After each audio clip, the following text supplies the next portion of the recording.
சிட்லப்பாக்கத்தில் விளம்பர பேனர்கள் அகற்றம். வாகன ஓட்டிகளுக்கும் பொதுமக்களுக்கும் இடையூறாக சாலை ஓரத்தில் ஆக்கிரமித்திருந்த கடை விளம்பர பதாகைகளை சிட்லப்பாக்கம் போலீசார் அகற்றினர். சென்னை தாம்பரம் அடுத்த சிட்லப்பாக்கம் பகுதியில் வாகனங்கள் அதிகம் செல்லக்கூடிய பிரதான சாலைகளில் சாலையை ஆக்கிரமித்து கடைகளின் விளம்பர பதாகைகள் மற்றும் கடைகளின் பொருட்கள் உள்ளிட்டவை சாலையிலேயே வைப்பதினால் போக்குவரத்திற்கும் பொதுமக்கள் நடந்து செல்ல இடையூறாக இருப்பதாக சிட்லப்பாக்கம் போலீசாருக்கு பொதுமக்கள் தகவல் தெரிவித்தனர்.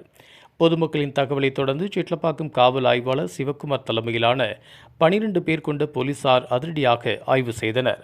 அப்பொழுது சாலையை ஆக்கிரமித்தபடி வைக்கப்பட்டிருந்த கடைகளின் விளம்பர பதாகைகளை போலீசார் அப்புறப்படுத்தி மீண்டும் வாகன ஓட்டிகளுக்கும் பொதுமக்களுக்கும் இடையூறு ஏற்படுத்தும் விதமாக சாலையை ஆக்கிரமிப்பு செய்யக்கூடாது என போலீசார் எச்சரித்தனர். அதைத் தொடர்ந்து நாள்தோறும் மாலை நேரத்தில் சிட்லப்பாக்கம் ஏரிக்கரை பகுதியில் ஆயிரக்கணக்கான மக்கள் நடைபயிற்சி, விளையாட்டு, தற்காப்பு கலை உள்ளிட்டவைகளை மேற்கொண்டு வருகின்றனர். சிறுவர்கள், பெண்கள் அதிகம் கூடுவதால் பொதுமக்களின் பாதுகாப்பை கருதி ஆய்வாளர் சிவக்குமார் தலைமையிலான போலீசார் நடந்து சென்று ரோந்து பணியில் ஈடுபட்டனர். பொதுமக்களின் பாதுகாப்பை கருதி போலீசார் நடந்து சென்று ரோந்து பணியில் ஈடுபட்டதற்கு போலீசாருக்கு வாழ்த்துக்களை தெரிவித்தனர்.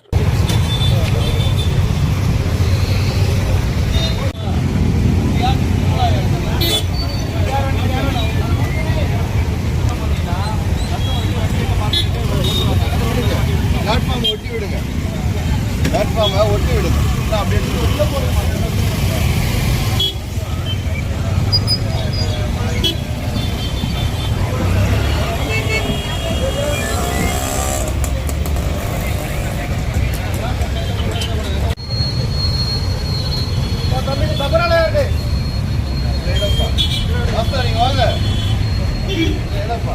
நீங்க வாங்க, போடு போடு உள்ள வை.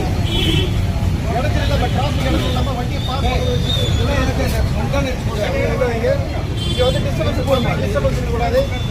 வந்து அவங்களுடைய கஸ்டமர் கடைக்கார போடுமா.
ஒரு நாள் பண்ணுங்க, தொடர்ந்து ஒற்றையாக அந்த யாராவது மாற்றி மாற்றி ஜானரி இல்லாட்டி வந்து பழகர் கொண்டு வாங்கிக்கிறோம்.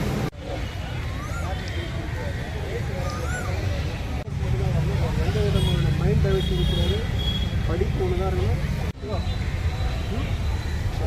இது போன்ற உள்ளூர் செய்திகள், மாநில செய்திகள் மற்றும் பயனுள்ள தகவல்களை உடனுக்குடன் தெரிந்து கொள்ள GST ஆன்லைன் மீடியாவை இலவசமாக சப்ஸ்கிரைப் செய்து கொள்ளுங்கள்.